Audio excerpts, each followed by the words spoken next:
Running from the Devil. An old truck came wailing through the autumn. The truck had once been white, but years in the rough had degraded the thing into an ugly gradient of browns. Now on the first asphalt in many long miles, the truck serpentined through the cursive country roads of some rolling land dotted by farms. Judd was the man behind the wheel, and he drove like the devil wasn't far behind. In his truck bed, a black tarp whipped in the wind. Judd was caught in a repetitious cycle, checking all his mirrors and then looking over his shoulder just to return and do it all again. There was a break in this routine when Judd looked to see his gas was running out. He pulled into the one and only station for miles in any direction. He had made good progress, so far. He'd put good distance between his present self and the man he became hours before. He figured he could relax a little. No one would be after him. Not yet. The truck sucked down the sweet fuel, while Judd scanned his surroundings regardless. He argued with himself that maybe it's best to keep his guard up. There was an old woman manning the till inside the station, some kind of farmer searching the aisles as well. The old woman stared at Judd in a continuous fashion that he didn't appreciate, but he figured it was benign. A rough hacking erupted just a few feet away, which sent a jolt of adrenaline through Judd. He was a young kid, anywhere from 17 to 22. The kid was at a pump, also filling up, but he was just stricken by a fit of some fierce nature. He coughed and sounded more like a grandfather than someone of his age. It was wet and stressful. Judd flinched at the harshness of each croak. The truck was satiated. Judd's gas pump clicked loud and did no favors for his racing heart. He needed water. He had to have it soon. He did not want to leave his truck unattended, though. Judd waited for the hacking kid to drive off and then ran inside to fetch water quickly. The old woman was in no hurry at all and wanted to know all about Judd. He pretended he didn't speak English to her so he could get back to the truck, and so she had nothing to offer later on.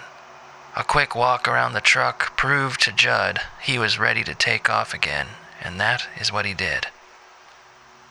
Southwest. That's where he was headed. Judd knew following the farm roads to their termination and then hopping on old dirt service roads after that would get him deeply embedded in the nowhere that he needed to reach. Judd listened to the radio as he retreated for two reasons. One was to gauge how far out he was based on the buzzing of the signal, and the other was to see if he'd made the news. He listened to the rich and warm voices on the political talk shows, the financial hour, the weather updates, and the late-night satire segments. No breaking news from where he had come. Good. Judd had to turn off the radio eventually when, during the late-night satire show, one of the co-hosts kept having to break to cough. First, it was a moment of levity, then of annoyance, then concern. The same wet hacking he'd heard from the boy at the station. Eventually, both hosts were coughing and laughing until they were just coughing, and then the radio went off. The land was now soaked in uncaring dark, and Judd drove through it alone. The tarp flapped endlessly, a constant reminder. Judd noticed pain resurging in his leg, and he turned on his dome light to see blood seeping up through his jeans. He pulled over to assess. He had suspected it would become a problem. He'd gotten himself pretty good earlier. It was a considerably deep gash he had suffered from an overzealous stab, a moment of weakness. On the horizon was a string of lights an unknowable distance away. The road led Judd to them. It was a tiny town with no apparent name. Just a few buildings, a bar, restaurant, gas station, post office, church, and another gas station. Not even a fast food place. Judd was getting hungry and growing weaker. He was hoping a simple drive-through could solve the issue, but his destination did not accommodate for such luxury. If he wanted food, he'd have to leave the truck waiting. He figured the bar would have a kitchen in a place like this. There was likely some factory out in the dark fields with workers that got off at an indecent hour, and they'd need beer and something fried. That's all Judd could fixate on as he drove through the town. Even his bleeding leg offered him little distraction from the idea of a warm meal. The truck sputtered in between some faded white lines outside the bar, and Judd collected himself as best he could. He tended to his throbbing leg and got it tidy enough. When Judd walked in, there was loud and intolerable music booming through damaged speakers. TVs were on, but the channels weren't working any good. There was a man asleep at the bar, and no one else. Pans were heard crashing to the floor off in the unseen kitchen. Judd took a seat and waited. Not long after, coughing could be heard coming closer. Out from the kitchen's double doors bursted a large, scruffy man who was gasping in between merciless hacking. The man made eye contact with Judd, who looked back at him with his eyes wide and helpless. No words were said. The man just leaned on the bar and coughed so hard that something in him faded away. A millisecond of stillness in the air before the man's legs gave out and his face smashed into the corner of a table. Judd screamed at him and tried to get him up and conscious. The man's face was partially caved in, his nose crushed and obscured behind a growing geyser of blood. The man was already dead somehow. Judd thought something in the man must have hemorrhaged or popped and killed him suddenly, but he didn't understand any of it. He noticed the sleeping man was unfazed from this racket, and Judd then put the pieces together.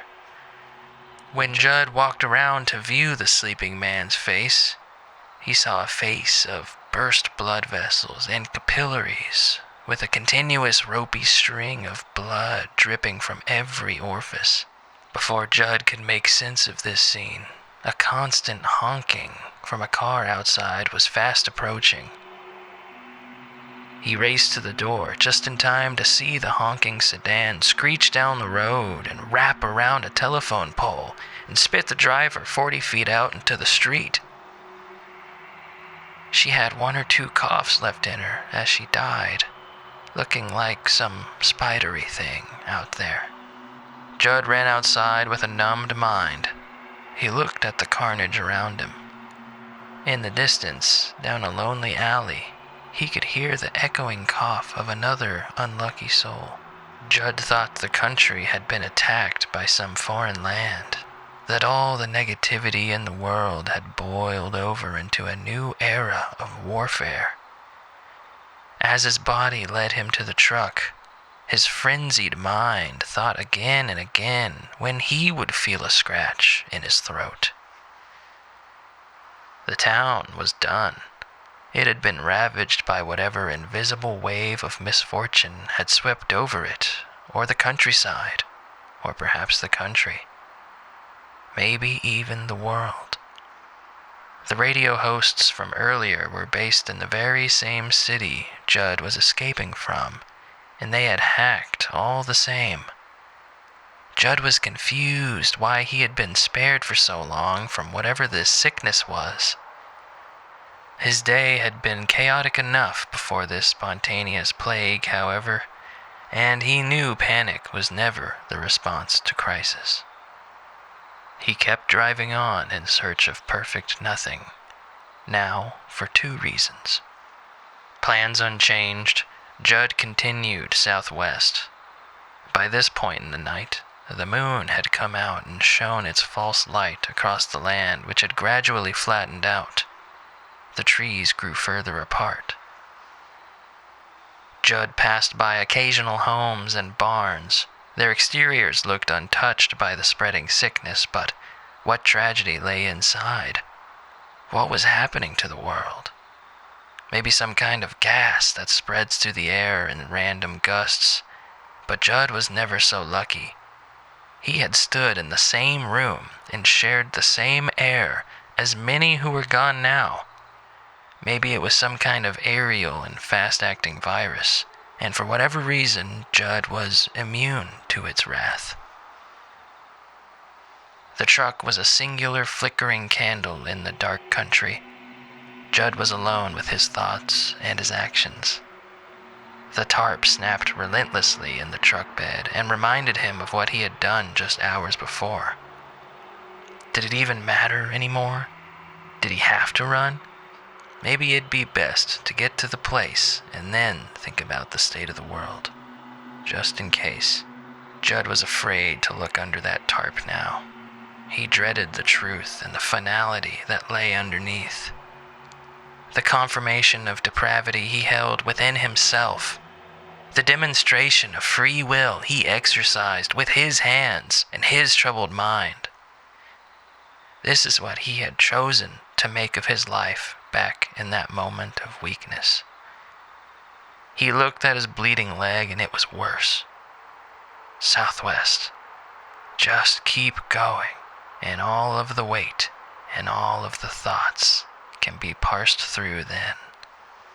Deeper still into the night, the truck passed by an old cemetery, the kind that hadn't seen a new addition in generations. For some reason, on this night, there seemed to be multiple new additions being added. Someone had dug many holes for many bodies, but their trace was no more. Judd assumed whoever the digger was must have gone off somewhere else to die from the cough. Maybe they were immune too, and were in the process of burying the dead. There was nothing that suggested human progression for miles and miles beyond the cemetery, though. The truck rolled on. An overturned car was spotted unknown miles down the road. It lay upside down in a field of crops, the headlights now a brilliant ray beaming out into the vacuum of flat land. Judd got out and inspected the situation.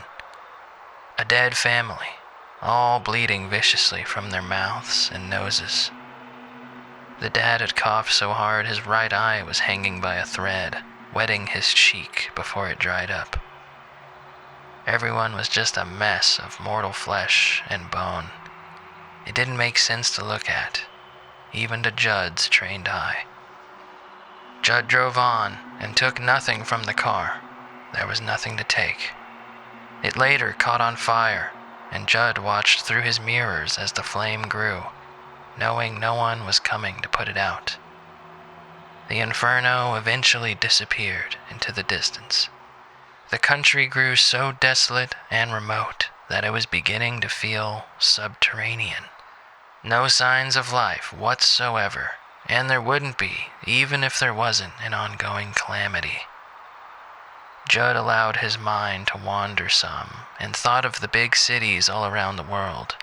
He thought of his family he left behind, and even the family of the other side, and if they had caught the cough.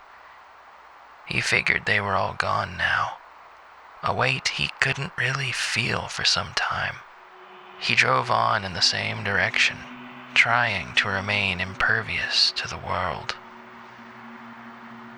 Unexplained shadows could be seen occasionally on the horizon or atop a distant mound, things moving around under the moonlight. Judd brushed it all off as hallucination from blood loss. He needed to sort his leg out. Judd began to wonder if he could sort his leg out without the help of a doctor, without medicine. Maybe he'd end up dying like his ancestors out in the sea of tall grass. Judd figured dying at this point would be most uneventful, given the state of everything. But something in him was afraid of it. He didn't want to slip away like all the others he'd seen coughing. He didn't want to join them, even though he had just contributed to their ranks mere hours ago. The tarp flapped in the wind. The truck drove on. Hours more of unending night and a stubborn moon. Judd became suspicious. Why hadn't the sun rose? He had made it into a land of nothing, that was for sure. But he was hazy on where exactly it was he had intended to go. It was like some kind of automation within his person had put him on this path, and he had subconsciously credited himself as the conjurer of that idea. The truth was, Judd couldn't pinpoint on a map where he was or where he had been driving to in the long night. Southwest? That was all he really knew.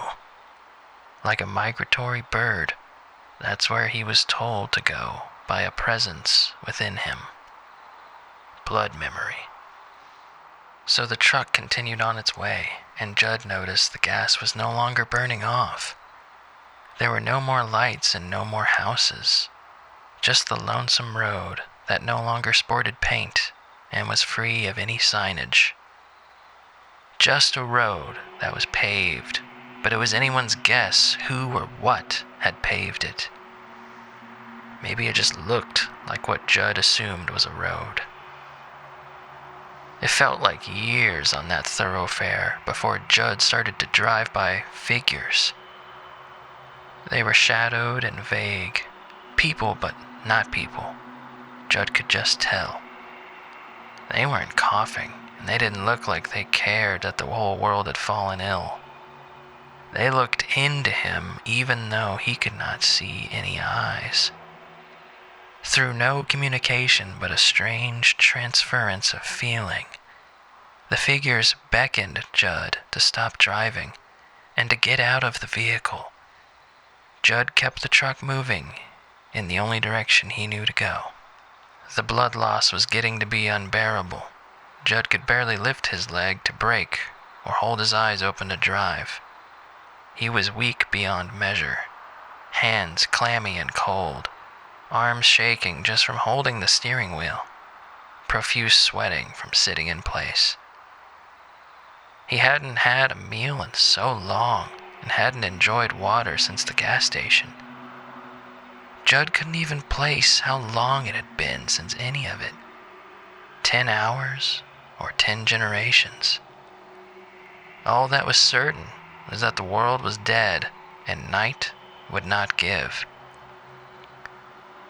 The moon hovered in the same place, taunting Judd with its pathetic reflection of the sun's inviting light. Somewhere else in the world was being baked in indefinite brightness, and Judd resented the sizzling corpses which decayed under that comforting warmth. Despite all of this rapid and dramatic change, Judd carried on, stuck in some stasis of following an objective. He just drove, and at some point, he never asked another question. It was a long, long time later, in this delirium of near eternity, when Judd finally broke the silence within himself and was ready. He now understood, in his own way, what he needed to do. He scanned the horizon one last time and saw there was no hope. No distant lights, no trees, not even grass. It was all just some flat surface now with the road running straight ahead. Maybe there was something southwest, but Judd wouldn't be the one to find it. Judd's red leg cracked and popped as he finally lifted it from the gas pedal and set it on the brake. The truck slowed and it slowed until it moved no more. Judd sat there looking out at the fake world, indifferent to everything. The silence of it all had grown infuriating. Judd didn't even care at this point if he got locked up or earned the death penalty. Those human concepts sounded comforting. Just to feel the warmth of another person, even if it was a sweaty man stepping on his back and cuffing his wrists. Instead of that, Judd got the endless black sea ahead and behind. He was positive he had driven so far that the past no longer existed, that all of that world behind him was gone forever and hiding in a fold of somewhere else, inaccessible. Even if he turned the truck around, he'd never find it again. Something else finally existed in this vacuum with Judd, but it was nothing to be desired. It was not something moving closer on the horizon, nor a shadowy figure emerging from the ground or anything else that could be escaped from. It was the tarp in the truck bed, the truth of what lay underneath. The mutilated body that was hastily wrapped up in that cheap tarping was now sitting upright. She was still obscured within the wrapping. Judd got out of the truck. He walked on the phony ground and around the vehicle so that he was standing in front of her reanimated body. The only separation between them was the tailgate and the thin layer of plastic around her. Judd spent a long while just looking at her obscured corpse, accepting that she was in there waiting. He finally thought about her. He thought about when they had first met. It was autumn then, too. He was a junior and she was a sophomore. It was cartoonishly idyllic. Those years were long in the past and hazy. If he tried to recall any specifics, it'd likely just be a creative liberty. He sat there, remembering all the years, all those cheesy lines they'd say to each other in confidence, the pet names, the late-night conversations that were likely transformative, but were now just vague noise. All of that meaning and the love they had once felt for each other. He remembered the sound of the knife as it snapped through her skin, and though it was so awful, he had to do it again and again. Why? He still didn't exactly know. He knew another woman came into his life, one that excited him and offered a newfound purpose, or so he thought. This woman could fix everything and bring Judd back to that perfect place, the place he was in when he first met his wife.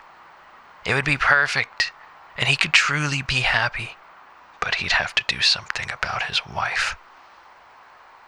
And so, in a final act of intimacy, Judd clung to his wife and bathed in her blood as the life slipped away from her. At the moment, it all felt so linear to Judd. After that moment, he had a mission. He's been on it ever since. And not once did he think about the other woman and their exciting new life. And not once did he think about his wife, who lay under the tarp. All he thought about was driving southwest. As he came and went from his rumination, he found himself still wondering why he did what he had done. He was struggling to understand what problem had been solved by murdering his first love. That's when he realized he was a spineless coward. He realized he was inept and arrogant, impulsive and childish. He realized he was a monster and a murderer. He realized he never deserved her in the first place. He realized that when he was stabbing her, he had stabbed himself with the same ferocity, and though he tried to ignore its severity, the knife had plunged deep into him and would be the death of him. He would die from his very own hand, which also took her life. With the last few minutes of energy Judd had, he opened the tailgate and crawled up into the truck bed to be with her.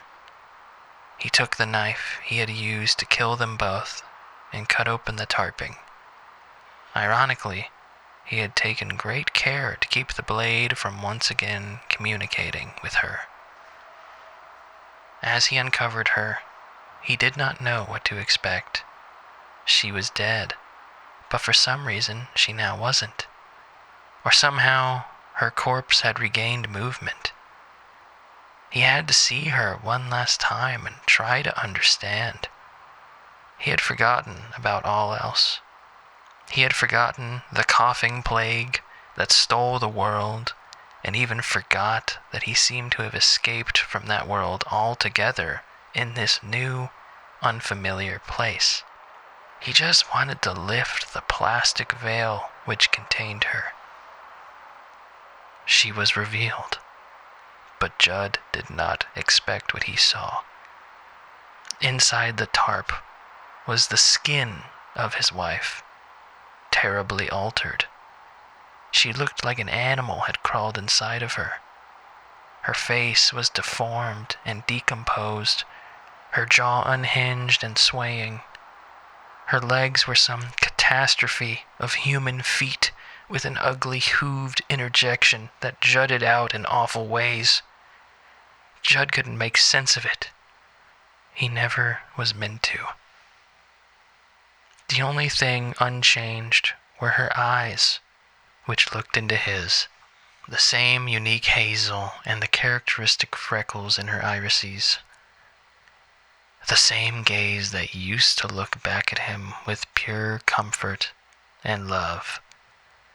They were the last thing Judd ever understood or took pleasure in. He was offered no explanation or warning. Within a moment immeasurable by time, Judd was devoured. All of him was consumed and digested before being returned to the universe, cleansed and new. Judd and his flaws were no more. The energy which made up his being was now dispersed and off to its next chapter. Wherever the world may be, the concept of Judd would never be a part of it again. And it would be a better world, if only by a little.